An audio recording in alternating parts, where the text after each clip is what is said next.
पहले ही कहा कि पेरेंटिंग की बात हम लोग क्या कर सकते हैं। पेरेंटिंग तो बहुत ही पर्सनल सी चीज है, कष्ट में सुख जैसा अनुभव है। लेकिन कुछ चीजें हैं जो पेरेंटिंग की बेस चीजें हैं, और आज के सेशन में उस बेसिक की ही बात करेंगे, और उसके बाद कोशिश करूंगी आप सबसे इंटरैक्ट भी किया जा सके। सो पेरेंटिंग की कुछ पिक्चर्स ऐसे ही निकल के आती है हमारे चारों तरफ, जिसमें पेरेंटिंग के सारे स्वरूप होते हैं। पेरेंटिंग डज नॉट मीन कि पनिशमेंट है, पेरेंटिंग डज नॉट मीन कि पैम्परिंग, किसी के बैलेंस को ही पेरेंटिंग कहते हैं, जिसमें पॉजिटिविटी है, ढेर सारी पॉजिटिविटी है, बहुत सारी इमोशनैलिटी है। सो अगर फॉर्मली देखा जाए, पेरेंटिंग हो या चाइल्ड रेयरिंग हो, it's a process of promoting and supporting the physical, emotional, social, intellectual development of a child. यानी कि बहुत सारी चीजें बच्चों से जुड़ी हुई, बच्चों के पर्सनालिटी से जुड़ी हुई, बच्चों के व्यक्तित्व से जुड़ी हुई, बच्चों के डेवलपमेंट से जुड़ी हुई, उसी का एक खूबसूरत सा मिला जुला रूप जो कभी कभी बायोलॉजिकल रिलेशनशिप्स में नहीं भी होता है, उसी को पेरेंटिंग कहते हैं।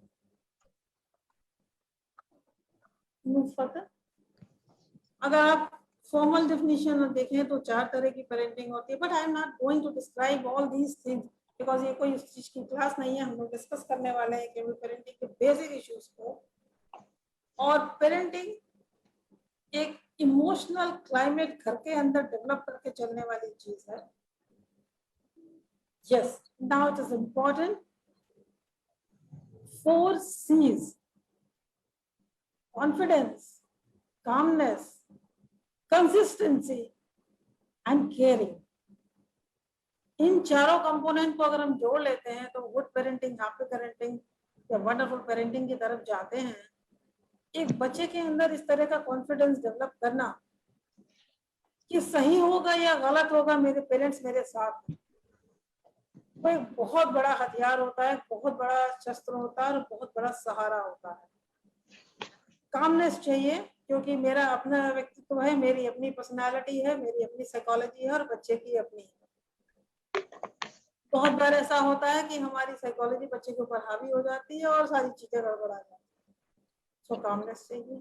Yes, of course is the matter of consistency, क्योंकि पेरेंटिंग एक दिन की चीज नहीं होती है। यू नो, जब हम लोग नए नए पेरेंट बने थे, अभी तो बहुत समय हो गया है, अबाउट 30 years एक्सपीरियंस, तो सोचते थे बच्चे बड़े हो जाएंगे तो हम फ्री हो जाएंगे, फिर बच्चे और बड़े हो जाएंगे, सेटल हो जाएंगे तो हम फ्री हो जाएंगे, यानी फिर तो बच्चों के भी बच्चे हो जाएंगे, हम कब फ्री होंगे। डॉक्टर मधु अस्थाना बताएंगे जरूर इसके बारे में। तो इस कंटिन्यूअस कंसिस्टेंसी के साथ में कि इसमें टेम्परामेंट और इसमें अप्रोच भी कंसिस्ट होनी चाहिए। Of course it's a matter of caring, ये तो हम सब जानते हैं, emotional care, physical care, mental care, कैसी कैसे कौन कौन से आगे बताऊंगी। एक छोटे से रूल मैंने बनाए हुए हैं पेरेंटिंग के लिए, बहुत सिंपल है।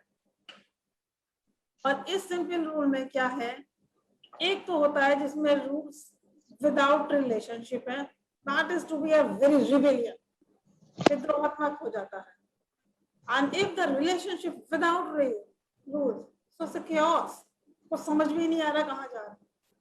बट इफ द रिलेशनशिप और रूल्स दोनों को ऐड करते हैं तो रिस्पेक्ट और रिस्पॉन्सिबिलिटी दोनों डेवलप होती है।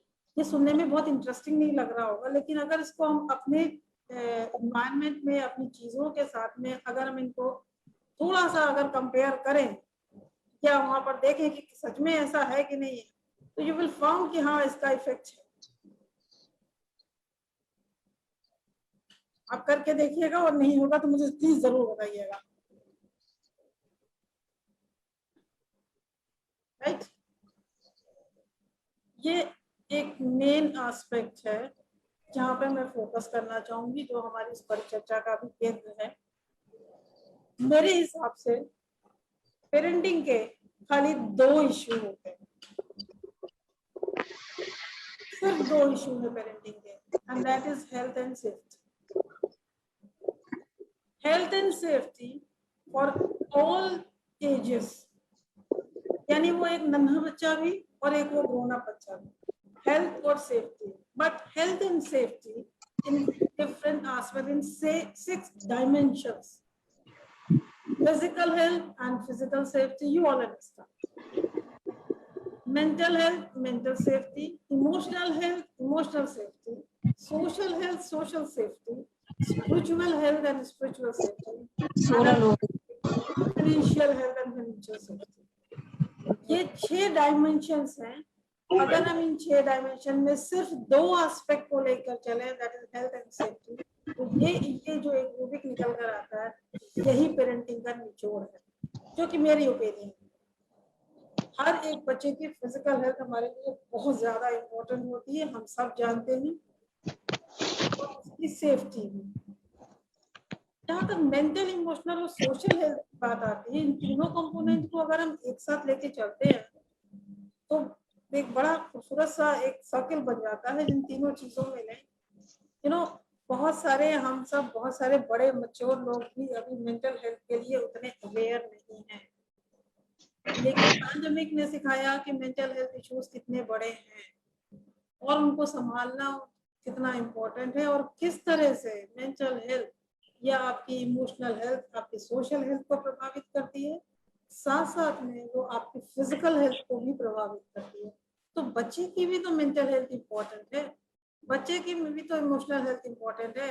इमोशनल डज नॉट मीन कि बच्चा जो जब जैसा कह रहा वैसे करते चले, सोशल हेल्थ भी तो उसकी इम्पोर्टेंट है। और उसके बाद में अगर आप आते हैं तो स्पिरिचुअल हेल्थ एंड सेफ्टी और फाइनेंशियल, क्योंकि फाइनेंशियल भी उतनी इम्पोर्टेंट है। मैं डिस्क्राइब करूंगी इन सारे कंपोनेंट्स को, आपकी जैसी आप बताते जाएंगे, और नहीं तो हम लोग अभी आगे बढ़ते जाएंगे। एक बार कवर कर लेती हूँ फिर। तो अगर पेरेंटिंग को डिफाइन करें तो parental love is the only love that is truly selfless, unconditional and forgiving. Yes it is, हम सब फील भी करते हैं इस चीज को। ऊपर जिसका अंत नहीं उसे आत्मा कहते हैं, आसमा कहते हैं। जहां में जिसका अंत नहीं उसे माँ कहते हैं। And father is that particular umbrella कि कोई भी प्रॉब्लम हो उसके अंदर हम छुप जाते हैं। तो happy parenting means empowering your family. Family के अंदर सब कुछ बहुत स्मूथ है, सब कुछ बहुत अच्छा है, तो सब चीजों में सुख है, सब चीजों में सुकून है, सब चीजों में खुशियां हैं। सो पेरेंटिंग एक बच्चे का के लिए उतनी ही इम्पोर्टेंट है जितनी ही एक पेरेंट्स के लिए है। So I'm not going to describe this theoretical part of parenting as well as definition part. I'm just discussing with you people कि आप सब इस समय हमसे बात करिए और बताइए कि क्या कहना चाहेंगे आप पेरेंटिंग के बारे में, क्या विचार है आपके, कहाँ आपको दिक्कत लगती है, क्योंकि ये हमारा पहला है प्रोग्राम, सीरीज है। आज हम जनरल पेरेंटिंग की बात करने आ रहे हैं, इसके बारे में बात करेंगे, और अभी जितने सारे लोग हमसे जुड़ गए हैं उनकी भी चर्चा की जाए तो मजा आएगा ना सबको साथ लेकर। और जहां तक पेरेंटिंग की बात है तो मेरा अपना मानना है कि जो पेरेंट्स होते हैं, जब वो नए नए पेरेंट्स बनना शुरू करते हैं तो हर एक का सपना होता है कि हम अपने बच्चे को बेटर से बेटर इन्वायरमेंट दें, बेटर पेरेंटिंग दें। कई बार जाने अनजाने हम लोग ऐसे कई चीजें समझ नहीं पाते और बहुत सारे ऐसी चीजें हो जाती हैं जो बच्चे को बहुत ही बच्चे के लिए एक समस्या का बिहेवियर को डेवलप कर देती हैं। तो पेरेंटिंग एक बहुत ही सॉफ्ट इशू है, इससे कहते हैं कि बहुत ही handle with care. Madhu madam आ गई हमारे सामने। मैडम नमस्कार। नमस्ते। आपकी बात को रोक रही हूँ। मधु मैडम का मैं परिचय फिर से देना चाहूंगी। ताज प्रिंसिपल, HOD और हम सबकी बहुत प्रिय मनोवैज्ञानिक, बहुत सारा अनुभव लेके हैं। मैडम आज से हम लोग एक सीरीज शुरू करिए, छोटे छोटे इश्यूज पे बड़ी बड़ी चर्चाएं करेंगे सबके साथ में, जिसमें बहुत सारे लोग पार्टिसिपेट करेंगे। और आज पेरेंटिंग का बेसिक चीजों पर डिस्कस करने जा रहे हैं। As a mother, as a grandparent, अपने भी विचार दीजिए। हाँ, सबको नमस्कार। पेरेंटिंग तो एक ऐसा काम है जिसके सॉफ्ट स्किल है और माँ बाप बनते ही इस कार्य को निभाना हर एक को पड़ता है। और अब हम लोग को खैर उससे भी एक कदम आगे बढ़ चुके हैं, ग्रैंड पेरेंटिंग वाले रोल में हैं। तो अब हमें ये देख करके चलना है कि कभी भी अपने समय के साथ हमें उसे कंपेयर बिल्कुल नहीं करना है। अभी मैं सुन रही थी और ये खाना पीना निपटाने वाली बात भी सुनी हमने। बच्चों के हिसाब से देखिए हर एक की अपनी अपनी पर्सनैलिटी होती है, माँ बाप की अपनी जिम्मेदारी है, और जब हमें उनको ब्रिंग अप करना है तो 2-3 चीजों का विशेष ध्यान रखना है। बहुत छोटे से लेके देखिए, एक पॉइंट और कहना चाहूंगी मैं कि हर एज लेवल पर हमारे रोल्स बदलते रहते हैं, बच्चों के साथ हमारे इंटरेक्शन के तरीके बदलते रहते हैं। तो इस चीज को भी ध्यान रखते हुए हर लेवल पर हमें उनकी फिजिकल सेफ्टी का भी ध्यान रखना है, और उनके हेल्थ इशू को भी ध्यान में रखना है, और साथ ही इमोशनल मेंटल सपोर्ट जो हम दे सकते हैं उनको, उसका भी ध्यान रखना है, और उनकी इंडिविजुअलिटी को सबसे पहले ध्यान में रखना है कि हमारे घर के 2 बच्चे बिल्कुल दोनों एक जैसे ही नहीं होंगे, वो डिफरेंट होंगे। तो कैसे हम उनके साथ इंटरेक्ट करें और उनको आगे ले जाएं। और पेरेंटिंग का काम ऐसा नहीं है, जैसा अभी थोड़ी देर पहले खुद कह रही थी कि अभी छोटा बच्चा है, जरा सा बड़ा हो जाए, अपने पैरों पे चलने लगे तब हम फ्री होंगे, या स्कूल जाने लगे तब फ्री होंगे, या कॉलेज जाएगा तब फ्री होंगे। फ्री कोई नहीं होता माँ बाप तो माँ बाप अब जब ग्रैंड पेरेंट हो गए तो सोचे कि अब हम फ्री हो गए, वो भी नहीं होता। तो अपने बच्चों के साथ, और बच्चे जब यंग हो जाते हैं, युवा हो जाते हैं, तो भी हम सोचे कि हमारा पेरेंटिंग का काम खत्म हो गया, वो खत्म नहीं होता। एक क्वेश्चन आया है जी कि सिंगल पेरेंट, मतलब चाहे फादर हो मदर, क्या उनके रोल्स आप कैसे डिफाइन करेंगे, जबकि मतलब कि अगर मतलब कि मदर फादर नहीं, तो हाँ आप बिल्कुल। ऐसा ऐसा ऐसा सोसाइटी का एक बहुत बड़ा स्वरूप है जिसमें सिंगल पेरेंटिंग है। रीजंस कुछ भी हो, सिंगल पेरेंटिंग में सबसे ज्यादा इम्पोर्टेंट इश्यूज होते हैं इमोशनल इश्यूज, और उन्हीं को बैलेंस करके चलना होता है। जो लोग कहीं ना कहीं थोड़ा थोड़ा सा डिप्राइव्ड हैं, उनको अपने डिप्राइव्ड वाले इमोशंस को बैलेंस करना है, और ओवर केयर के इमोशन को भी बैलेंस करना है। इस इशू पे सबसे ज्यादा ध्यान देने की जरूरत होती है। हालांकि अगर उसको ये पेरेंटिंग में इमोशनल इश्यूज के बैलेंस की तो बात बहुत इंपॉर्टेंट है, और अगर उनको सीधे सहज शब्दों में कहा जाए तो उसके लिए हम लोग ये बात कहते हैं कि प्यार करो, दुलार करो, पर लाड़ मत करो।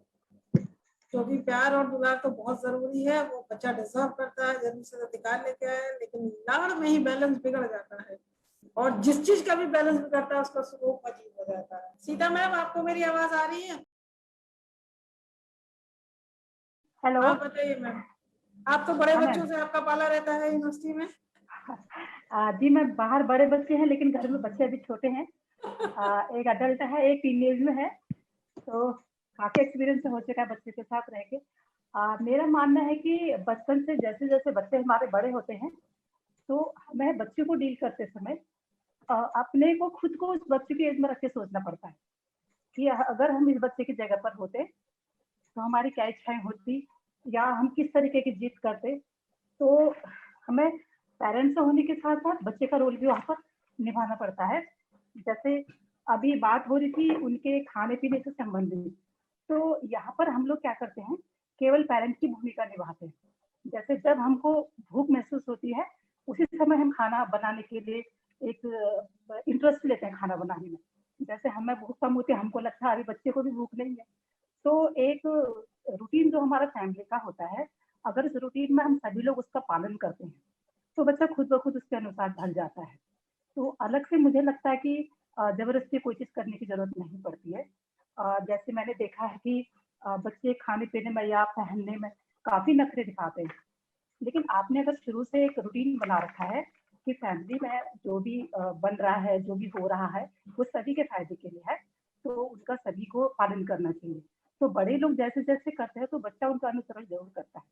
तो मुझे तो पेरेंटिंग में बचपन से लेके अभी तक मेरा बच्चा अडल्ट हो चुका है, ऐसी कोई भी चीज नहीं है जो मेरा बच्चा नहीं खाता हो। ऐसा भी नहीं है कि मेरे बच्चा किसी भी चीज में काफी जिद करता है। तो ये हमारे ऊपर भी डिपेंड करता है, हम बच्चे की जगह रहकर सोचें, जो बच्चा कह रहा है उसको भी हम लोग स्वीकार करें, एक रिस्पेक्ट उसको हम दें, उसके विचारों को, उसकी बातों को, तो बच्चा भी हमको काफी समझता है। तो ये चीजें हमें पेरेंटिंग में काफी मदद करती है। Right ma'am, right. क्षमा मैम, स्कूल में किंडरगार्टन की प्रिंसिपल हैं, छोटे छोटे टाइम कैंडी बच्चे आते हैं मैम, किस तरह के इश्यूज आप ज्यादा फेस करती हैं? Good evening everyone. मेरा एक्चुअली तीनों स्टेजेस के बच्चों की लाइफ के साथ मेरा डील रहता है। क्योंकि घर पे मेरे एक 20 इयर्स का बेटा है और एक 14 इयर्स का बेटा है, younger son is 14 years old, और स्कूल में है प्री प्राइमरी के चिल्ड्रन, छोटे बच्चे। तो मेरा तीनों स्टेजेस के बच्चों के साथ डीलिंग रहती है। तो घर की मैं अगर शुरू करूं घर से, अगर तो बड़े बच्चे के साथ ये रहता है कि वो, मगर ही इज एडल्ट और वो चाहता है कि उसकी हर चीज, मतलब he has a lot of knowledge, उसके पास नॉलेज बहुत है, वो गूगल करता है, ही नोज एवरीथिंग। तो मुझे उसके साथ जब डील करना होता है तो ऐसे मतलब करती हूँ कि जैसे मुझे कुछ नहीं पता है, he has to explain everything, वो मुझे एक्सप्लेन करेगा, वो मुझे समझाएगा, उस तरह से डील करते हैं। और जो छोटा वाला मतलब टीनेजर है जो 14 इयर्स का अभी, तो उसके साथ मैं ऐसे करती हूँ कि हाँ मुझे उसको समझाना है, वो मुझसे एक्सपेक्ट करता है कि मुझे सब कुछ पता है और I have to explain him everything. और स्कूल में जो हमारे जो बच्चे आते हैं, मतलब पेरेंट्स आते हैं जो मतलब प्री स्कूल के बच्चे हैं, तो उनके पेरेंट्स को हमेशा ये प्रॉब्लम होती है कि मैम हमारा बच्चा खाने वाली बात, तो आई थिंक सब पेरेंट्स में वो प्रॉब्लम रहती है कि हमारा बच्चा खाता नहीं है, हम उसको कैसे खाना खिलाएं, हर चीज की डीलिंग रहती है। अभी जो केस वो सर कह रहे थे सिंगल चाइल्ड वाला, तो हमारे पास एक केस आया था ऐसा स्कूल में। तो वहां पर ये था कि पेरेंट्स के बीच में कुछ मिसअंडरस्टैंडिंग चल रही थी, और फिर हमें बाद में पता चला कि, और उनकी मदर ने हमें मतलब नहीं एक्सप्लेन करा कि कोई डिवोर्स का केस वगैरह चल। तो जो बच्चा था वो थोड़ा सा एग्रेसिव हो गई थी स्कूल में आके। वो पहले तो वो बहुत ही नॉर्मल थी, लेकिन जब बाद में थोड़ा हमने देखा उसकी, हमने एक्टिविटीज ऑब्जर्व करी, जो बच्ची थी, the child was very aggressive, वो दूसरे को फेंकने लगी चीजें, और मतलब कुछ भी बोलती रहती थी, मेरे पापा की, मुझे पापा की बहुत याद आती है। फिर हमें उसके थ्रू पता चला कि there is some misunderstanding between the mother and the father.